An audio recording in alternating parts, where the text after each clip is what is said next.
Bismillahirrahmanirrahim. Assalamualaikum warahmatullahi wabarakatuh. Alhamdulillahirrahmanirrahim. Untuk pertemuan kali ini saya bisa berjumpa kembali untuk materi yang berikutnya, yaitu konsep imunisasi dasar.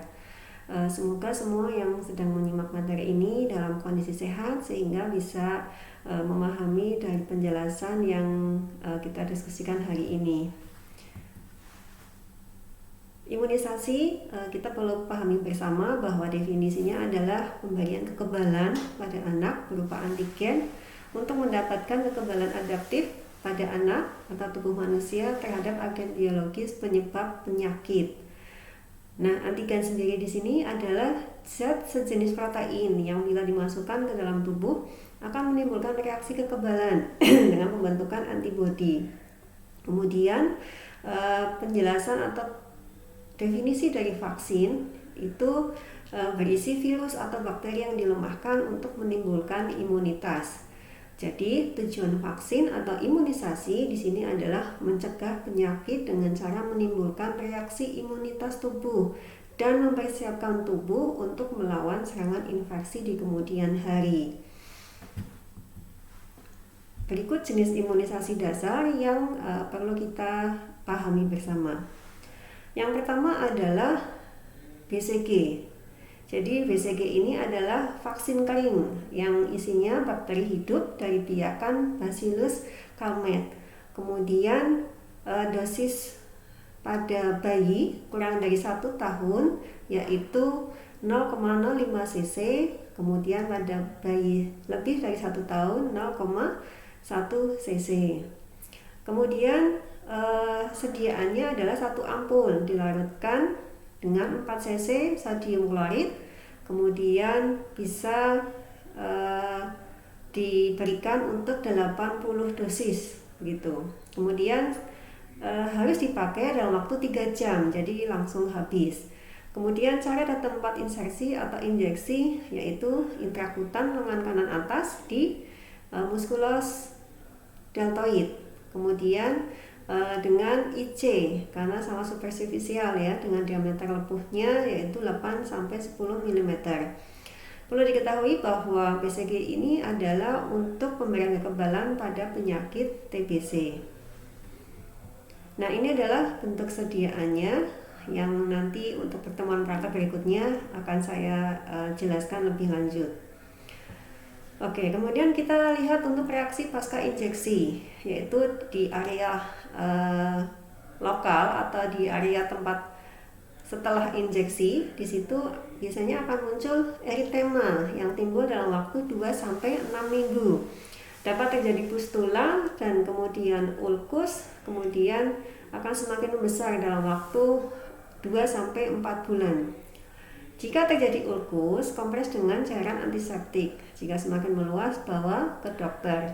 Tetapi pada umumnya atau secara umum yang terjadi tidak sampai ya untuk dalam waktu 2-4 bulan. Jadi reaksinya melepuh, kemudian biasanya ada ulkus ya, tetapi dengan kompres cairan antiseptik itu sudah cukup. Kemudian di area regional biasanya muncul BCG, peradangan BCG maksudnya ya, di situ adalah peradangan pembesaran kelenjar ketiak atau leher padat, tidak sakit dan tidak menimbulkan demam. Jadi ini reaksi yang normal, jadi tidak perlu dikhawatirkan. Kemudian dikatakan bisa muncul komplikasi, tapi jarang sekali ya, dengan catatan bahwa suntikannya tidak terlalu dalam, sehingga dikatakan bahwa komplikasi ini muncul jika suntikan terlalu dalam akan menimbulkan abses seperti itu. Kemudian muncul limfadenitis supuratif, biasanya absesnya di atas. Kontraindikasi vaksin BCG, mari kita pahami bersama apa saja, yaitu ada penyakit akut dengan demam tinggi, kemudian penyakit kulit berat, kemudian leukemia, pengobatan steroid atau autoimun, kemudian curiga HIV. Jadi maksudnya kontraindikasi vaksin BCG di sini ya, disarankan tidak diberikan pada kondisi-kondisi yang terdiri dari 5 penyakit tersebut ya. Kemudian jika diberikan lebih 3 bulan bahwa perlu dilakukan mantuk tes tuberkulin, yaitu bisa diberikan jika hasilnya negatif, kemudian tidak memungkinkan untuk mantuk tes, dapat tetap diberikan tapi observasi 7 hari jika reaksi lokal cepat perlu tindakan lebih lanjut dengan diagnosa tuberkulosis. Jadi maksudnya adalah jika diberikan lebih 3 bulan ada 2 syarat, jadi harus melakukan mantuk tes dulu. Jika hasilnya negatif baru diberikan, atau jika tidak memungkinkan untuk mantuk tes ya, maksudnya bisa diberikan tetapi dengan observasi 7 hari. Jika reaksi lokal ada hasil yang muncul ya, maksudnya di sini tentunya harus ada tindakan lanjutannya karena dikhawatirkan adalah bahwa si anak sudah mengalami tuberkulosis. Oke, berikutnya adalah hepatitis B. Jadi untuk hepatitis B, jadwal pemberian pada bayi ini HBsAg ibu negatif atau tidak diketahui. Jadi hepatitis B1 dalam 12 jam setelah lahir ya, itu bisa diberikan dengan perjalanan ibu negatif maupun ibu positif ya. Tapi di sini perlu ada pembeda. Jadi kalau ibunya HBsAg-nya negatif atau tidak diketahui, pemberiannya dalam 12 jam setelah lahir. Tapi jika dalam perjalanan berikutnya diketahui HBsAg-nya positif si ibu, maka vaksinnya yang diberikan kepada bayinya adalah hepatitis B imunoglobulin HBIg. Tetapi yang terjadi untuk secara umum tidak sampai demikian ya. Jadi kalau HBsAg ibu positif ya, jadi ini untuk catatan atau pemahaman bersama bahwa injeksi hepatitis B1 dan HBIg secara bersamaan dosis diberikan dalam 0,5 cc yaitu dalam 12 jam. Kemudian jadwal lanjutan yaitu adalah hepatitis B2, intervalnya atau jeda atau jaraknya dari pemberian hepatitis yang pertama adalah 4 minggu. Selanjutnya hepatitis B yang ketiga yaitu dengan jeda atau interval atau setelah jadwal hepatitis B kedua yaitu dengan jarak 2-5 bulan, paling baik 5 bulan.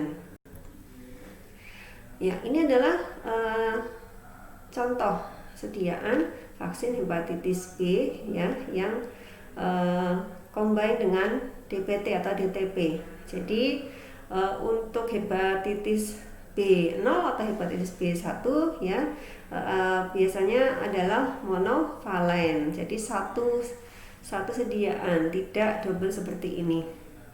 Dan ini satu kali pakai, dengan kata lain uninject gitu, dengan dosisnya adalah 10 mikro 0,5 cc. Vaksin kombinasi HBsAg di sini dosisnya adalah 5 mcg ya. Masa proteksi atau masa pelindungan adalah 5 tahun dengan titer antibodi anti HBs proteksi dengan kadar lebih 10 mikrogram atau per milinya yaitu berisi 10 mikrogram. Kemudian yang disebut booster di sini adalah ulangan ya, bahwa perlu dilakukan injeksi atau vaksin hepatitis B berikutnya bisa dipertimbangkan jika anti HBs-nya kurang 10 mikrogram per mililiter. Kemudian vaksin hepatitis dengan combo DPT. Jadi ini bisa diberikan di usia 2 bulan. Jadi 1 kali injeksi di sini untuk vaksin DPT sekaligus hepatitis. Kemudian sisa vaksin dapat dipakai dalam 4 minggu dengan penyimpanan di suhu tertentu.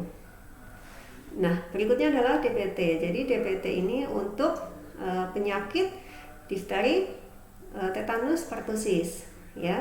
Jadi ada 2 jenis vaksin, bahwa sediaan yang perlu kita pahami yaitu ada DTWP whole cell pertussis, ada DTAP acellular pertussis ya. Yang dipakai selama ini adalah DTWP, jadi yang whole cell pertussis.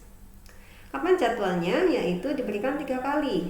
Pada 2 bulan pertama usia si bayi diberikan DPT 1 dengan interval 4-8 minggu, terbaik 8 minggu. Selanjutnya untuk jadwal ulangan atau booster DPT ke-4, yaitu 1 tahun setelah DPT ketiga. Jadi DPT ketiga ini di usia setelah jeda 2 bulan ini. Kemudian DPT kelima yaitu usia 5 tahun, sebaiknya dengan jenis DTAP, acellular pertussis. Kemudian dikatakan bahwa program imunisasi nasional di sini tidak ada vaksinasi ulangan pada usia 18 sampai 24 bulan. Jadi booster berupa imunisasi. Jadi yang disebut booster berupa imunisasi untuk meningkatkan titer, sehingga harapannya dengan pemenuhan titer yang dipenuhi, ya, bahwa manfaatnya itu bisa dimaksimalkan. Jadi seperti itu tujuan atau fungsi dari booster, bukan atau tanpa alasan dan tujuan. Jadi ya ulangan itu diperlukan. Kemudian diberikan secara IM di anterolateral paha muskuloskeletoid, ya. Jadi anterolateral itu paha di depan bagian luar. Dosisnya 0,5 cc, satu vialnya 2,5 cc, ya. Ini sediaannya, ini dosisnya 0,5 cc. Satu vial isinya bisa untuk 5 dosis. Kemudian sisa vaksin bisa dipakai dalam waktu 4 minggu. Jika melebihi itu berarti tidak dibolehkan. Efek sampingnya bengkak, nyeri, kemerahan, demam lebih 38,5 derajat Celcius, kemudian diare dan muntah. Ini efek samping, bukan berarti muncul semua, jadi hanya beberapa saja. Yang paling umum adalah demam. Nah, ini biasanya akan diberikan antiviretik. Kemudian penanganannya kalau sampai terjadi efek samping lebih dari demam, apa saja? Jangan khawatir, ASI harus tetap diberikan. Kemudian kalau bekas suntikan ada luka atau bengkak, ya, bisa dikompres dengan air dingin sehingga tidak muncul perdarahan.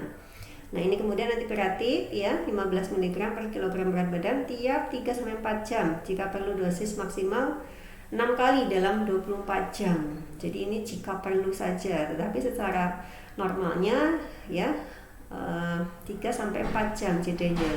Kalau demam secara 4 jam sekali. Kemudian kontraindikasi pada vaksin imunisasi pertussis ini adalah cerebral dan neurological abnormality, atau ada gangguan di sistem saraf pusat, tapi ini jarang terjadi. Sehingga dikatakan bahwa jangan diberikan dalam bentuk kombinasi, tapi secara terpisah, yaitu difteri, tetanus tanpa pertussis, dan hepatitis B. Jadi yang tunggal, waspada bayi dengan riwayat kejang demam. Maknanya adalah jika si bayi sebelumnya ada riwayat kejang demam, jadi dilaporkan atau perlu disampaikan, sehingga untuk pemberian sediaannya ini menggunakan dosis yang tunggal, bukan yang kombinasi. Misalnya ini adalah yang kombinasi, ya, jadi ada sediaan yang tunggal. Oke, berikutnya adalah vaksinasi atau imunisasi tetanus. Ini bertujuan untuk melindungi atau memberikan kekebalan terhadap penyakit tetanus, ya. Yang kita tahu penyakit tetanus itu adalah penyakit yang muncul dengan gejala kekakuan seluruh tubuh, seperti itu. Ini adalah dosisnya 0,5 cc. Kemudian sediaannya di sini ada DTP primer 3 kali melindungi 1-3 tahun, setara tetanus yang kedua. Ulangan atau vaksin berikutnya, ya, dengan vaksin tetanus di jeda 18-24 bulan. Ini masuk ke DPT keempat. Jadi tujuannya memperpanjang imunitas sampai 5 tahun. Jadi 6-7 tahun. Setara tetanus yang ketiga. Kemudian DTP atau, ya, vaksinasi DPT yang kelima, jadi untuk memberikan kekebalan 10 tahun sampai usia segini. Kemudian jadi sampai vaksin difteri tetanus ke-6 sampai memberikan kekebalan 20 tahun atau seumur hidup ya. Jadi ini adalah himbauan atau saran bahwa pemberian vaksin tetanus bisa sampai ke 6 kali ya, dengan jeda yang sudah ditentukan dengan masing-masing kemampuan memberikan kekebalan dengan waktu yang tertera di sini. Kemudian sisa vaksin dapat dipakai dalam 4 minggu. Selanjutnya adalah polio. Jadi polio ini adalah vaksin yang bertujuan untuk melindungi kekebalan terhadap penyakit lumpuh layu ya, atau lumpuh yang disebabkan karena virus polio, sehingga diperlukan adanya vaksin ini. Ya, jadi untuk polio di sini ada 2 jenis vaksin, ada oral dan injeksi. Tetapi yang sering atau yang dipakai secara umum adalah yang oral. Diberikan bisa bergantian, dapat diberikan bersamaan dengan yang DPT atau campak. Jadi secara program ada jadwal yang memang berbarengan. Kemudian jadwalnya imunisasi primer 4 kali. Intervalnya 4-6 minggu, jadi minimal 4 minggu, maksimal 6 minggu ya jedanya. Kemudian ulangan atau vaksin berikutnya di usia 1 tahun dari polio keempat, kemudian saat masuk SD. Karakteristiknya pada sediaan oral di sini adalah cair, warnanya kuning kemerahan, dosisnya 2 tetes yang disetarakan atau sama dengan 0,1 ml. Satu vialnya itu bisa untuk 10 dosis ya, karena kebutuhannya hanya 2 tetes 0,1 ml. Sisa vaksin bisa dipakai 2 minggu. Setelah imunisasi boleh makan minum seperti biasa, bila dalam 30 menit muntah ya diberikan kembali. Efek sampingnya ya, jarang terjadi kelumpuhan, sindrom Guillain-Barré atau sindrom dengan kelumpuhan otot saraf simpatis, tapi ini jarang terjadi kecuali kalau ada komplikasi lain sebelum pemberian imunisasi. Kontraindikasi atau tidak boleh diberikan jika bayi sedang diare, kemudian dosis oralnya tidak dihitung sebagai status imunisasi dan harus diulang. Jadi kalau sedang diberikan bayinya kok sedang diare, jadi ini tidak dihitung. Kemudian yang tidak dibolehkan lagi pada kondisi leukemia ya, kemudian infeksi akut dan demam, kemudian kondisi penurunan imun, defisiensi, kemudian sedang mendapatkan terapi imunosupresif. Ini kontraindikasi, berarti maknanya adalah disarankan tidak diberikan. Selanjutnya adalah campak. Jadi campak ini untuk melindungi atau memberikan kekebalan pada penyakit campak ya, yang tanda gejalanya adalah demam, kemudian ada kemerahan pada kulit bayi. Kemudian vaksinnya adalah beku kering berwarna kekuningan. Jadi satu vialnya ini harus dilarutkan dulu dengan water for injeksi 5 cc ya, nanti bisa dipakai untuk 20 dosis. Jika ada wabah campak dapat diberikan usia 6 bulan. Jadi jadwalnya ini adalah aslinya 9 bulan, tetapi kalau pada suatu daerah kok ada wabah campak, pada usia 6 bulan sudah bisa diberikan, dan suntikan ulangannya 6 bulan kemudian. Selanjutnya bisa dilakukan vaksin ulangan atau pemberian yang kedua, yaitu pada usia 6-59 bulan dan SD kelas 1 sampai 6, rutin pada kelas 1. Jadi ini sarannya diberikan vaksin berikutnya di usia ini untuk lebih memaksimalkan pemberian kekebalan yang memang sudah terbentuk. Efek sampingnya sakit ringan, bengkak, demam, febris konvulsan ya, tapi jarang sekali, jadi hanya bengkak, hanya demam saja yang sering terjadi. Kemudian kontraindikasinya atau tidak boleh diberikan pada kondisi anak dengan malnutrisi, ibu hamil juga tidak boleh diberikan, infeksi akut dan demam, defisiensi atau penurunan imun kan kerentanan tinggi terhadap protein telur. Jadi kalau ada anak yang riwayat punya alergi protein tinggi misal dengan telur, ya ini disarankan untuk dipertimbangkan. Penggunaannya maksimal 6-8 jam setelah dibuka. Jadi setelah itu tidak dibolehkan. Pelarut tidak boleh dibekukan, jadi simpan pada suhu kamar, suhu terpisah. Pasca pemberian imunoglobulin dan transfusi ditangguhkan minimal 3 bulan. Jadi kalau si bayi mau diberikan vaksin campak, tetapi sebelum diberikan dia habis diberikan transfusi imunoglobulin atau transfusi yang lain, jadi ditunda minimal sampai 3 bulan setelah pemberian ini baru diberikan vaksin campak. Jadwal imunisasi tidak teratur. Jadi maknanya adalah vaksin 1 kali dengan daya lindung panjang. Di sini dikatakan bahwa BCG, kemudian campak, MMR, kemudian varicella, ya. Kalau sampai jadwalnya tidak teratur atau terlambat dari jadwal yang seharusnya, dikatakan bahwa akan mengakibatkan meningkatnya resiko tertular penyakit. Contohnya adalah BCG. Jadwalnya adalah di usia 1-2 bulan pada usia anak. Jika melebihi usia 2 bulan, makanya tadi harus dilakukan tes mantok dulu. Jika hasilnya negatif, baru boleh diberikan. Atau misalnya tidak memungkinkan untuk melakukan mantok, tetap diberikan. Tadi dikatakan atau penjelasan di awal bahwa harus dipantau atau diobservasi, ya. Karena tadi ini dikatakan bahwa resiko tertular penyakit, ya, setelah jadwal, ya, itu lebih tinggi dibandingkan yang mendapatkan imunisasi dengan waktu yang tepat. Kemudian dikatakan bahwa kalau belum pernah imunisasi, ya, dikatakan tidak memiliki antibodi yang cukup untuk menghindari penyakit. Ya, ini memang secara kemampuan tubuh seperti itu, ya.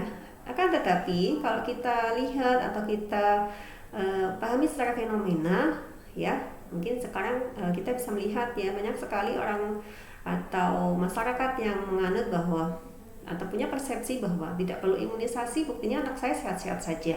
Bisa saja terjadi karena lingkungannya 99% mereka melakukan imunisasi sehingga tidak ada wabah yang menyebar, misalnya penyakit campak, sehingga 0,1% tidak vaksin, ya tentunya dia akan terlindungi. Jadi dia terlindungi dari karena komunitasnya semuanya hampir 99% melakukan imunisasi.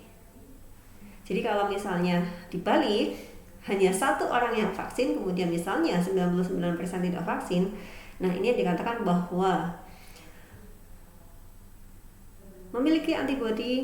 tidak memiliki antibodi yang cukup untuk menghindari penyakit jika vaksin-vaksin dasar ini tidak dilakukan, ya.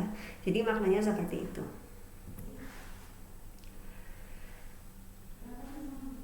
Kemudian dikatakan bahwa kalau status imunisasi tidak diketahui atau meragukan, ya, salah satunya beberapa jenis imunisasi di sini, berikan kapan selesai interval. Hepatitis B interval 4-8 minggu, DBT interval 4 minggu sampai 4 minggu, 1 tahun 4,5 tahun. Ya, yang ketiga ini 1 interval 4 minggu sampai 1 tahun. Nah, kemudian yang ketiga 1 tahun, yang kemudian adalah yang keempat 4,5 tahun. Polio intervalnya sama dengan DPT. Campak kapan saja dikatakan bisa diberikan jika tidak ada catatan pada si bayi atau anak yang akan diimunisasi. Sehingga maka dari itu perlu sekali pencatatan setelah melakukan imunisasi sehingga bisa terlihat riwayatnya terakhir kapan. Ya, ini adalah contoh jadwal imunisasi usia 0-18 tahun karena usia anak batasannya adalah 18 tahun. Rekomendasi IDAI, ya, yang disebut dengan imunisasi wajib atau imunisasi dasar itu tadi adalah disarankan 0 bulan sampai 9 bulan. Untuk vaksin-vaksin atau imunisasi yang dijadwalkan 0 sampai 9 bulan itu disubsidi oleh pemerintah sehingga dikatakan wajib. Bagaimana dengan setelah usia 9 bulan? Apakah boleh vaksin meskipun tidak disubsidi oleh pemerintah? Ya, disarankan atau dihimbau, ya sangat sangat direkomendasikan. Akan tetapi ya itu sifat biayanya adalah biaya sendiri, tidak disubsidi oleh pemerintah, sehingga nanti sifatnya biasanya harus membayar dengan biaya lebih dari biaya vaksin yang tadi yang diwajibkan 0 sampai 9 bulan. Jadi kalau 0 sampai 9 bulan, kalau vaksinnya atau imunisasinya di Vaskes 1 ya, bukan di dokter anak, ya tentunya biayanya tidak sebesar ya kalau vaksin di tempat atau Vaskes yang ditunjuk seperti itu. Ini jadwalnya ya, kita bisa lihat sama-sama di sini.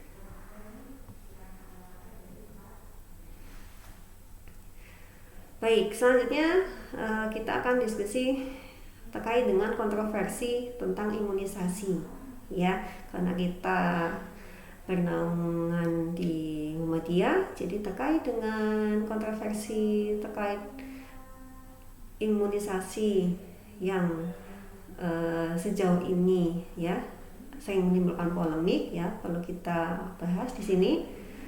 Seperti apa sih kajian menurut MUI ya. Jadi dasar hukum imunisasi adalah pencegahan terhadap penyakit. Penggunaan vaksin dibolehkan selama belum ditemukan bahan pembuatan vaksin yang halal ya. Jadi MUI memberikan kajian dengan dasar ini. Kenapa? Tujuannya demi mencegah munculnya bahaya yang lebih besar, sehingga di sini saya mencoba memunculkan dasarnya gitu ya dari kajian MUI. Dikatakan bahwa apakah hukum berobat dengan imunisasi sebelum tertimpa penyakit seperti imunisasi? Beliau menjawab, ini saya tidak membaca tulisan Arabnya ya, saya artinya saja, bahwa dikatakan tidak masalah berobat dengan cara seperti itu jika dikhawatirkan tertimpa penyakit karena adanya wabah atau sebab-sebab lain, dan tidak masalah menggunakan obat untuk menolak atau menghindari wabah yang dikhawatirkan. Hal ini berdasarkan sabda Nabi Sallallahu Alaihi Wasallam dan hadis sahih yang artinya, barang siapa makan 7 butir kurma Madinah pada pagi hari, ia tidak akan terkena pengaruh buruk sihir atau racun.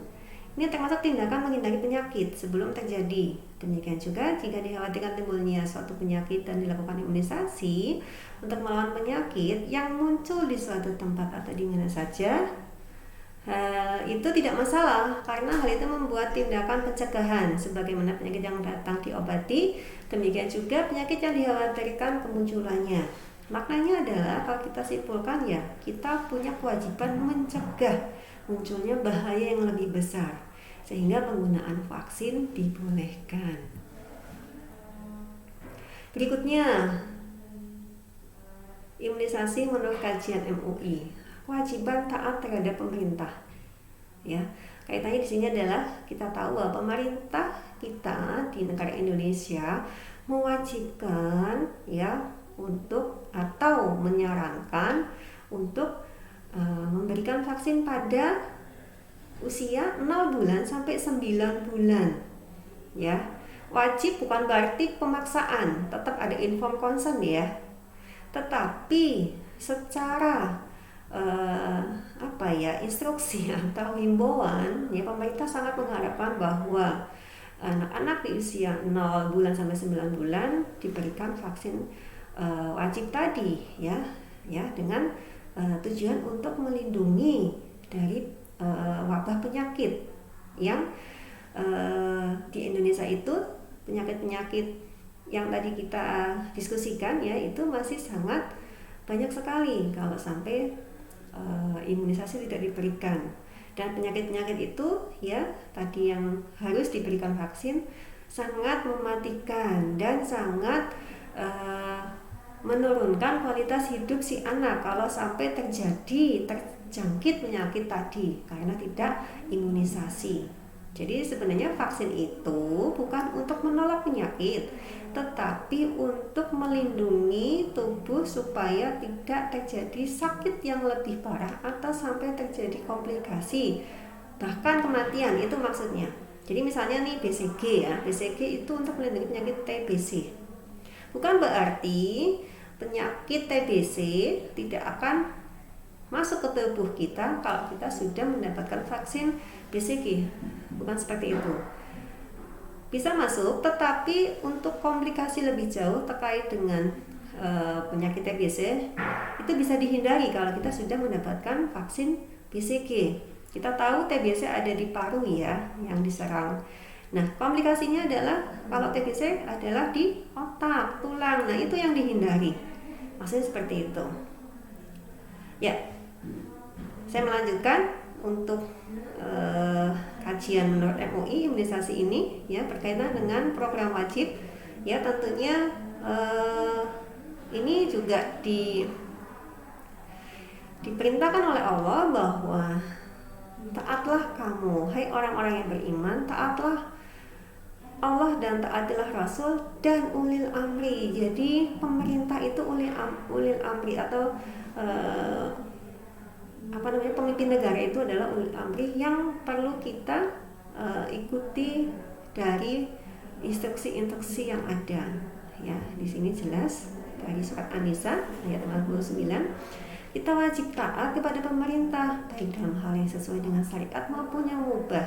Misalnya taat terhadap lalu lintas, aturan jalan raya. Jika tidak, maka berdosa. Nah, ini yang harus kita pahami sebagai umat Islam, ya.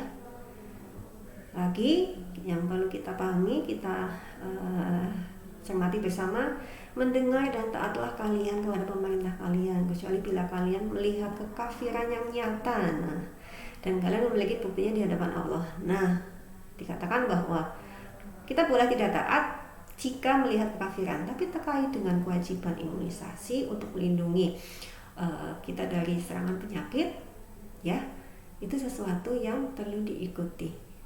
Jadi begitu.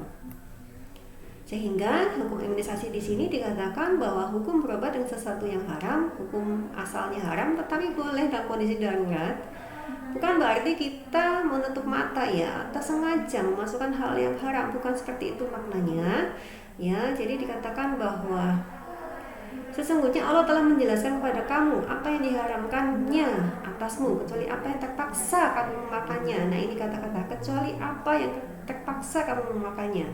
Maknanya kondisi darurat di sini, ya. Kita tahu bahwa polemik-polemik terkait dengan sediaan vaksin, ya, masih mengandung unsur-unsur babi, ya. Tapi sebenarnya kalau dicermati lagi, beberapa vaksin yang sudah tidak mengandung unsur babi itu ada. Tapi mungkin terkait dengan vaksin meningitis, ya, itu memang sampai dengan saat ini dikatakan masih mengandung unsur itu. Tetapi yang perlu kita garis bawahi bahwa tadi, ya, bahwa hukum berobat dengan sesuatu yang haram, hukum asalnya haram, tetapi boleh dalam kondisi darurat. Ya, maksudnya adalah kalau kita tidak melakukan vaksin itu, contohnya kalau vaksin meningitis itu pada saat kita mau pergi umroh atau pergi haji, ya, itu semuanya wajib mendapatkan atau melakukan vaksinasi meningitis tersebut.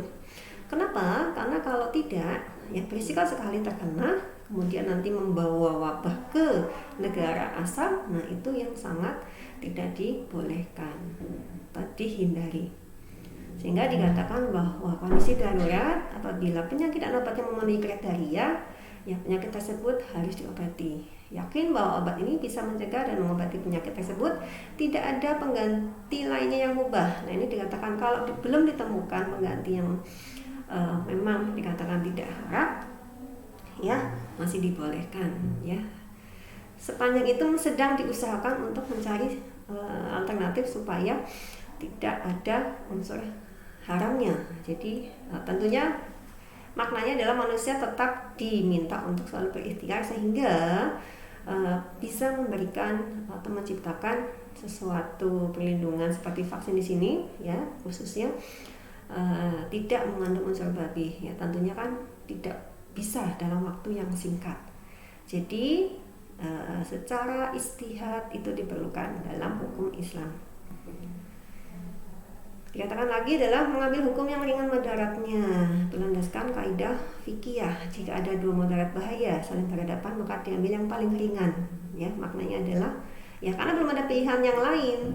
Kalau tidak diambil pilihan itu, ya akan mematikan. Itu sangat tidak dibolehkan sama Allah. Karena manusia atau jiwa yang hidup itu punya kewajiban untuk melindungi, ya, melindungi kehidupannya. Kalau dia sengaja tidak melindungi, ya, sampai terjadi kematian atau bunuh diri lah katakanlah, itu sama saja berdosa atau sengaja, begitu ya. Berikutnya adalah kesimpulan terakhir nih, ya. Jadi kita perlu pahami bersama bahwa imunisasi untuk kepentingan kesehatan sangat dianjurkan, bahkan dapat dikatakan wajib jika berpegang kepada sadaqah syariah. Imunisasi dengan dugaan adanya campuran bahan haram, vaksin tersebut sudah dicuci dengan bahan kimiawi, maka hukumnya menjadi halal dan suci. Jadi jika ada indikasi keharaman, maka hukumnya tetap boleh dengan alasan darurat, mengambil mudarat yang lebih ringan. Ya, jadi itu terkait dengan konsep imunisasi, ya, singkat, dan saya kaitkan dengan kontroversi atau kajian MUI karena memang kan di masyarakat Indonesia, ya, hari ini berkembang, sehingga perlu kita pahami bersama kenapa sih kita harus melakukan imunisasi. Demikian yang bisa saya sampaikan, mudah-mudahan bermanfaat. Untuk diskusi lebih lengkapnya lagi nanti bisa kita lakukan di pertemuan pada saat praktikum, ya, yaitu nanti dengan melalui Zoom, ya. Terima kasih untuk perhatiannya dan mohon maaf kalau banyak hal yang belum jelas. Saya akhiri, wabillahi taufiq wal hidayah. Wassalamualaikum warahmatullahi wabarakatuh.